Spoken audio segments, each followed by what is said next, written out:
नमस्कार, एक बार पुनः स्वागत है आप सभी लोगों का हमारे समृद्धि आईएएस के यूट्यूब चैनल पर। और आज हम उपस्थित हुए हैं अपने मेंस आंसर राइटिंग प्रोग्राम के तहत, जिसके तहत हम कराने वाले हैं जीएस पेपर 5 का प्रश्न है। और आज का जो हमारा प्रश्न है, इलाहाबाद स्तंभ शिलालेख मतलब प्रयाग प्रशस्त की प्रमुख विशेषताओं को स्पष्ट करें, इसी को कराना है।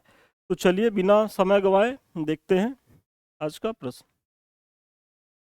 देखिए, सबसे पहले हर बार की तरह आप एक बहुत छोटी सी भूमिका लिखिए, और मैं पीछे के भी वीडियो में बता दिया हूँ कि भूमिका और निष्कर्ष पे बहुत ज़्यादा अब समय आपको खर्चा करने की ज़रूरत नहीं है कि उसको बहुत ज़्यादा आप सोचिए, क्योंकि यदि बहुत सोचेंगे तो आपका प्रश्न छूटेगा। क्योंकि अब परीक्षा की डिमांड जो है, मुख्य परीक्षा विशेष तौर पे आपके ज्ञान के साथ साथ मतलब आपकी स्पीड की भी परीक्षा है। यदि आप का स्पीड बढ़िया नहीं है, आप बहुत फास्ट चीज़ें नहीं लिख पा रहे हैं, तो फिर मुख्य परीक्षा में तो दिक्कत तो तय है, क्योंकि 20 क्वेश्चन करना होता है, 3 घंटे का समय होता है। और दूसरी चीज़ ये है कि चाहे वो 8 अंक का प्रश्न हो चाहे 12 अंक का प्रश्न हो, तो आपको करना क्या है कि एक टाइम बना लेना है कि हमको 8 अंक के प्रश्न पे इतना समय देना है, 12 अंक पे इतना देना है। और उससे ज़्यादा किसी भी मोह में मत पड़िएगा, क्योंकि अगर आप वाकई में मुख्य परीक्षा में केवल 5 मिनट मैनेज होता है, आप पूरे परीक्षा में 5 मिनट इधर उधर कर सकते हैं। अगर 5 मिनट से आप 6वें मिनट पे गए तो वो आपको भारी पड़ेगा और आपके अगले प्रश्न में वो नुकसान करेगा। या तो उसकी क्वालिटी गिराएगा, या तो राइटिंग डिस्टर्ब करेगा, या फिर जो है आपका प्रश्न छूट जाएगा। और इस तीनों ही स्थिति में आप जो है मुख्य परीक्षा की जो प्रतिस्पर्धा है उससे आप बाहर हो जाएंगे।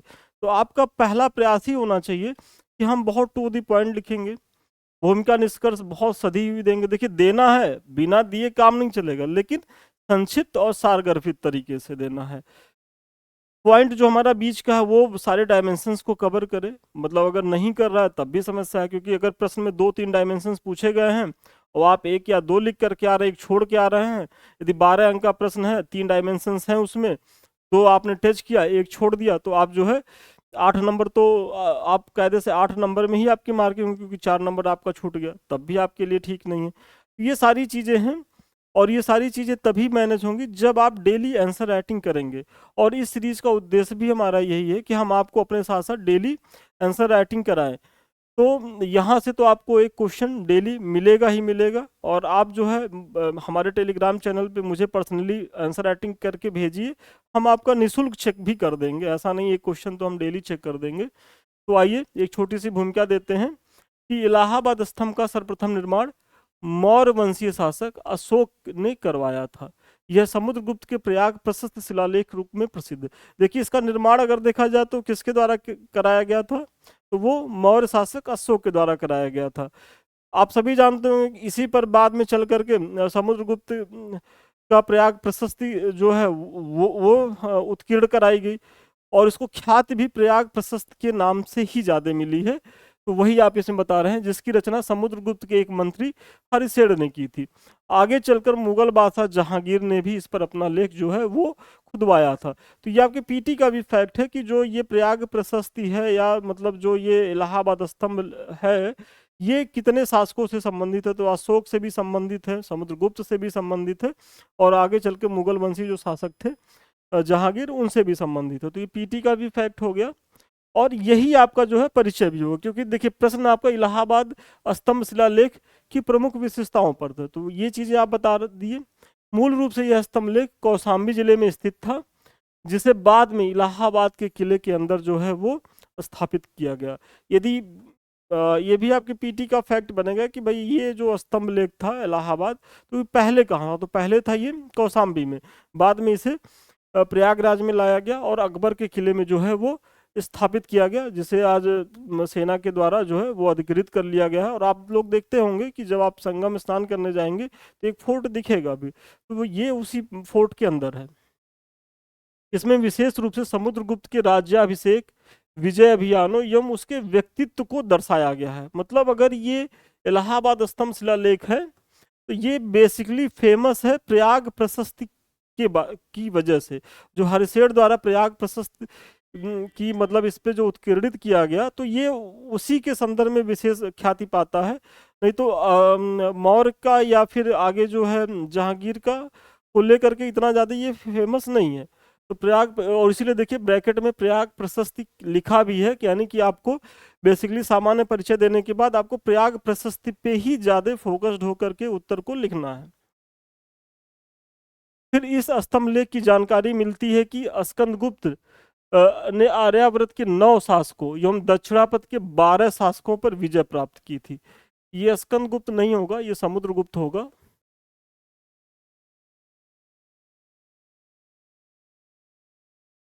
तो इसका भी आप ध्यान रखिएगा, स्कंदगुप्त नहीं है। और इसमें समुद्रगुप्त को लिच्छवी दौहित्र, विष्णु के अवतार, महाराजाधिराज एवं धरणीबंद आदि उपाधियों से विभूषित किया गया है एवं विद्वानों का जो है वो संरक्षक बताया गया है। देखिए ये सब जो है समुद्रगुप्त की जो टाइटिल हैं, जैसे आपने पढ़ा होगा कि लिच्छवी दौहित्र की, धरणीबंद की, महाराजाधिराज की, इन सबों का उल्लेख कहाँ मिलता है? इसी प्रयाग प्रशस्ति पे मिलता है कि जो इसकी टाइटिल है।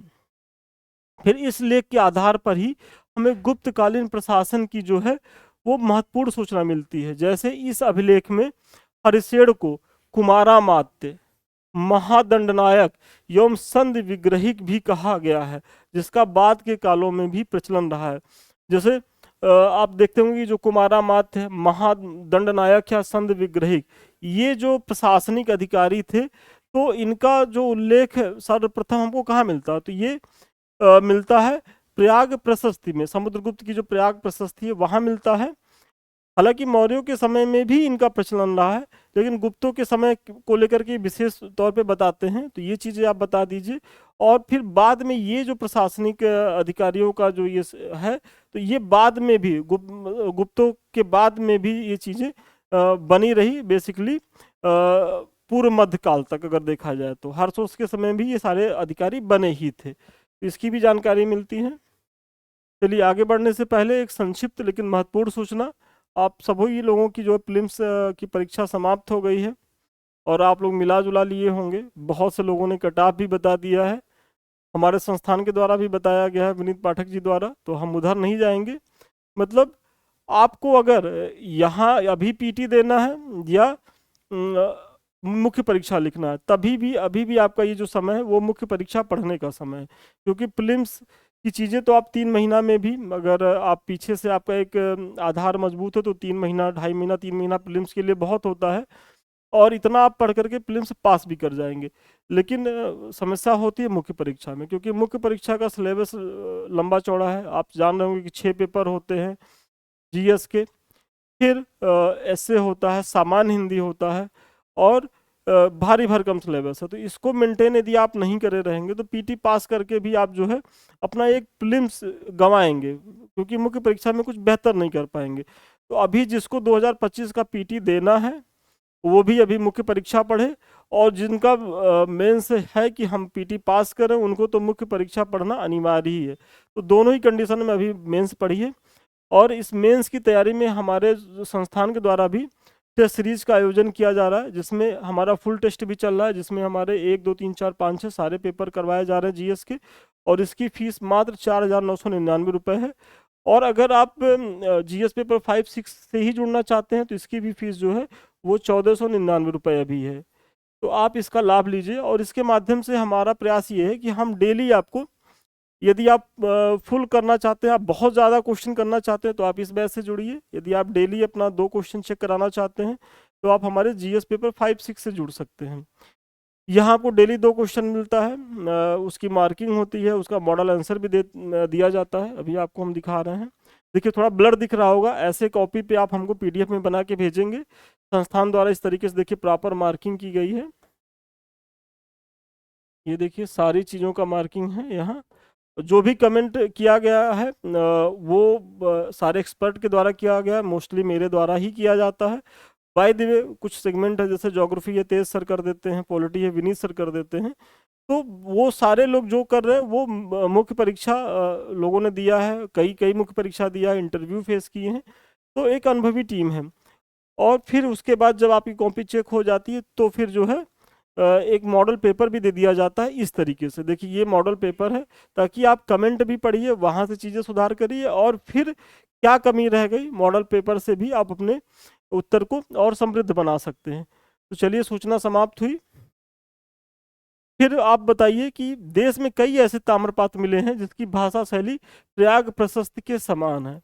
मतलब प्रयाग प्रशस्ति जो है वो एक तरीके से आधार का काम कर रही है बाद के ताम्रपत्र लेखों में, क्योंकि इसकी जो भाषा शैली है बाद के जो ताम्रपत्र लेख मिले हैं उसकी भी भाषा शैली में बहुत ज़्यादा समानताएं हैं।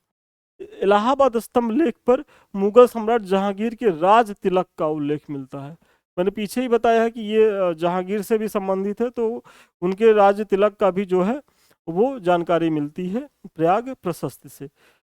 फिर इस प्रकार इलाहाबाद स्तंभ लेख मौर्य, गुप्त एवं मुगल साम्राज्य की जानकारी का जो है वो महत्वपूर्ण जो है वो पुरातात्विक साक्ष्य है। तो यहाँ आपने जो है सबसे पहले अशोक के बारे में बताया, फिर आपने गुप्त में बेसिकली समुद्रगुप्त की चीज़ों को बताया, उनके उसके विजय अभियानों को बताया, फिर उनकी उपाधियों को लेकर के बताया, फिर वहाँ कौन सी प्रशासनिक शब्दावली का उपयोग होता था तो उन सब की चर्चा करी। और फिर जो है आगे चल करके जहांगीर की यदि जानकारी मिलती है तो क्या जानकारी मिलती है उसकी चर्चा कर दीजिए। और देखिए 8 अंक का प्रश्न है, तो 8 अंक के प्रश्न में इससे ज़्यादा करने का स्कोप भी नहीं है। और आपसे कहा भी जाता है कि इसको 125 शब्दों में ही लिखना है, तो इतना लिख करके आइए, विश्वास मानिए आप बहुत अच्छी स्थिति में रहेंगे। बस कोशिश ये करिए कि टू द पॉइंट लिखिए, प्रश्न में जो है भटकाव ना हो कि प्रश्न में पूछा कुछ जा रहा है आप लिख के कुछ आ रहे हैं। और पेपर मतलब पूरा करने का प्रयास करिए, प्रश्न ना छूटे, और सही दिशा में लिखिए, तो आप निश्चित तौर पे मुख्य परीक्षा पास कर जाएंगे। और हमारे सीरीज का भी उद्देश्य यही है कि आपके मुख्य परीक्षा से पहले हम इतना क्वेश्चन यहाँ करा दें। और यदि आप हमारे टेस्ट सीरीज से जुड़ते हैं तो आपके लिए तो सोने पे सुहागा है, बेहतर होगा। तो ये सारी चीज़ें हैं। तो चलिए, अधिक जानकारी के लिए जो है आप इन नंबरों पे संपर्क करें 7303307507 पे। और एक महत्वपूर्ण सूचना ये है कि ये हमारे देखिए संस्थान का टेलीग्राम चैनल है। यहाँ जो हम पढ़ा रहे हैं उसका पीडीएफ तो मिल ही जाएगा, साथ ही साथ आपको यहाँ डेली क्विज कराई जाती है, आपकी परीक्षा से उपयोगी बहुत सी जानकारियाँ निःशुल्क दी जाती हैं यहाँ विनीत पाठक जी के द्वारा। तो आप लोग यहाँ जरूर जुड़िए, इसका लाभ लीजिए, क्योंकि ये पूरी तरीके से निःशुल्क है। और अगर अभी तक आप लोगों ने हमारे इस चैनल को सब्सक्राइब नहीं किया हो, लाइक नहीं किया, तो इसे सब्सक्राइब करें। समृद्धि आईएएस का जो है यूट्यूब चैनल है, जिससे हम आप अभी एक दूसरे से मिल रहे हैं। और हमारा सेकंड चैनल भी संदीप मिश्रा ऑफिशियल, यदि आप लोगों ने इसे भी नहीं लाइक किया तो इसे भी लाइक कर लें, क्योंकि हम आप लोगों की परीक्षा से संबंधित बहुत सी जानकारियाँ यहाँ भी टाइम टू टाइम लाते रहते हैं। और हमारे किसी भी बैच से जुड़ने के लिए 7303307507 पे संपर्क करें। ऑफिस के लोग जो है और बेहतर तरीके से आपको बताएंगे। तो चलिए, आज के लिए इतना ही, पुनः मिलते हैं नए वीडियो में नए क्लास के साथ। तब तक के लिए धन्यवाद, शुभकामनाएं आपको।